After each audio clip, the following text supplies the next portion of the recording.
شايف التغليف حاجه لاكجري كده، حاجه فخمه. معانا فلتر ان دي من شركه كي اند اف، والفلتر ده اكتر حاجه عجبتني فيه التغليف بتاعه. يعني الفلتر نفسه او العلبه نفسها، العلبه متكلفه يا جماعه، خامه العلبه نفسها وفتحه العلبه نفسها بالمغناطيس كده وكده، دي حاجه جامده قوي في الباكنج، تديك انطباع عن ان الشركه والمنتج منتج فاخر، مش منتج صيني وحش. الفلتر ده من سلسله اسمها نانو اكس، سلسله عندهم في شركه كي اند اف، وهي سلسله من الزجاج المحترم جدا.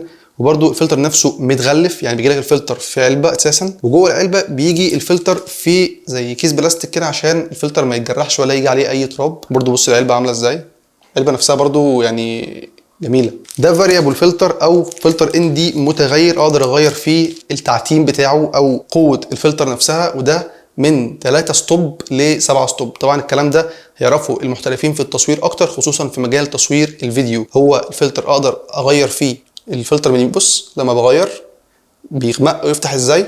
ده دوره اكتر بيكون مع مصورين الفيديو اللي بيصور في عز الشمس ومش عايز يكسر القواعد، لان عندنا في التصوير الفيديو في قاعده ان احنا بندبل الشطر مع الفريم ريت، يعني 24 فريم بتصور الشطر على 1 على 50. فلو يكون جو شمس قوي وانا عايز اصور بفتحه واسعه قوي، فبيخش لي اضاءه جامده جدا جوه السنسور، فبالتالي مش عايز اغير حاجه في اعداداتي، فبحط ان دي فلتر على العدسه بتاعتي وبغير في قوته. في كذا ان دي فلتر بكذا مقاس بكذا قوه تعتيم، من اول مثلا اف ستوب واحده لحد 10 واكتر، ده من 3 اف ستوب لحد 7 اف ستوب. لو عايز تشتري الفلتر ده من شركه كي اند اف هسيب لك اللينك في الكومنتات، ودخل برومو كود احمد وانت بتشتري عشان تاخد خصم 16%. وبالمناسبه الشحن مجاني لكل دول العالم. وجمارك الفلتر ده بالنسبه لي كانت برده مفاجاه، لان سعرها كان قليل جدا وده صدمني، فممكن تشتريه وهتلاقي سعره ممتاز مع الكواليتي اللي هو بيقدمها.